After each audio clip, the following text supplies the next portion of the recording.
Madam, ano po pangalan nyo, madam? Evelyn Queen Pagpag. Ayun. Queen of Pagpag dito sa may Happyland. Pwede ba magtanong? Safe po bang kainin itong pagpag? Opo. Kasi sa 10 taon na ako nagtitinda, wala pang bumabalik sa akin nga. Ate Evelyn, sumakit ang tiyan ko dahil sa pagpag mo. Bumabalik, naghahanap ng pagpag. Mabalik naghaharap pa ng pagpag, no? Madam, ano po yung niluluto nyo dito, madam? Right. Prito. Wala pa kayong adobo, madam. Wala na. Burger patty.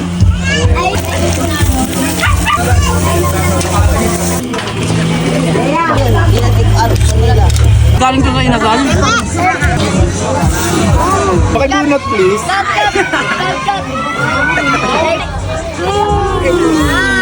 Tikman natin, man. Ngayong araw nga guys, nandito kami sa Happyland! Happyland na kung saan ay laging Masaya! at nandito kami para kumain ng pagpag. Tapos kakain ka rin ng Pagpag! Madalas ko to mapanood dito sa social media. May mga vlogger ako napapanood na pumupunta at gumagawa ng content dito sa Happyland, Tondo, Manila. Kung ano ang naging experience nila sa pagtikim ng ganitong klase ng pagkain dito. May ilan ako napanood na nasarapan sila. Ang tawag sa ganitong klase ng pagkain ay pagpag. Pero ano nga ba talaga ang pagpag? At bakit ito ang kinakain ng ilan nating kababayan? Ang pagpag ay tirang pagkain na galing sa mga fast food restaurant na nililinis ng ilang beses. Ilang ano po yan? Hugas?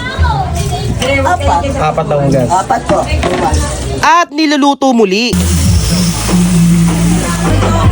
Dobong pagpag. Meron dyan. Ano, marunong natuto na mag-kumain ng pagpag.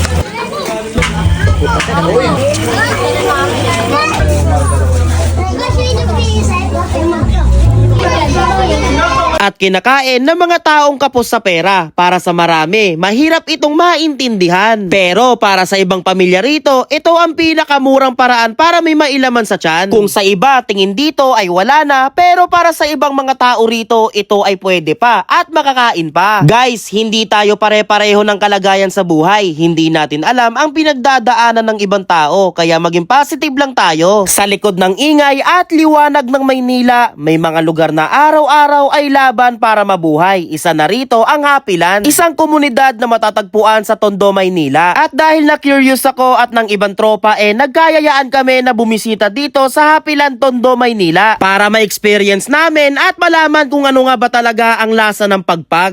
Ano po ito? Pagpag din po ito? Opo. Pero ang dami pang laman, no? Hindi talagang laman siya. Pwede mo tikman ang pagpag talaga? Oh. Ano? Pwede nga.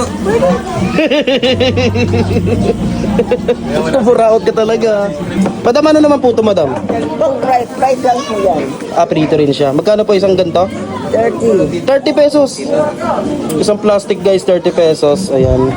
Mayroon talaga kasi nag-enganyo sa akin Ate Evelyn, ba't hindi mo itry ang pagpag? Kaya natuloy na pagpag na buhay ngayon. 30 isa, bawat isang pieces. Kaya ito, 30. Ito kanin. Customer naghihintay, may giveaway. Ganyan na kapag alam ko na naghihintay sila, dinadagdagan. Dinadagdagan mo. 100. Tayo bilhin mo may mga bubong manok to. Ano lang po iba sa kubo, bawal ibigay sa mga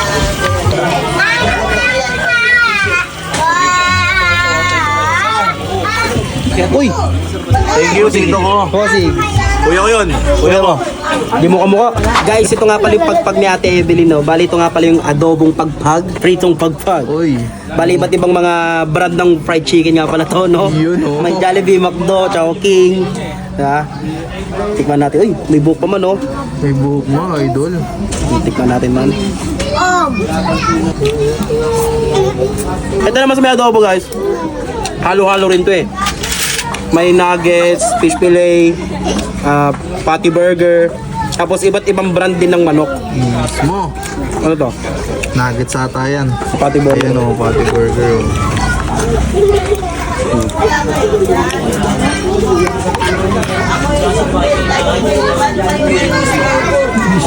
Tikman natin to, idol. Ang sarap pala yung adobo ng ano, Burger ano? Burger steak na, di ba? Patty burger. Patty burger yan, tol. Ano? Gandaan niya, tatlong hugas. Tatlong hugas to, idol. Apat po. Ay, apat. Apat, tol. Siguradong malinis yan, idol. Sigurado. Sigurado.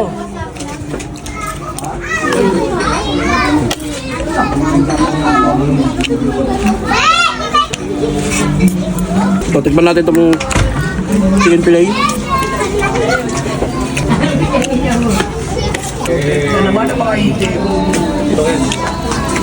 May kagat ulit, idol. Uy.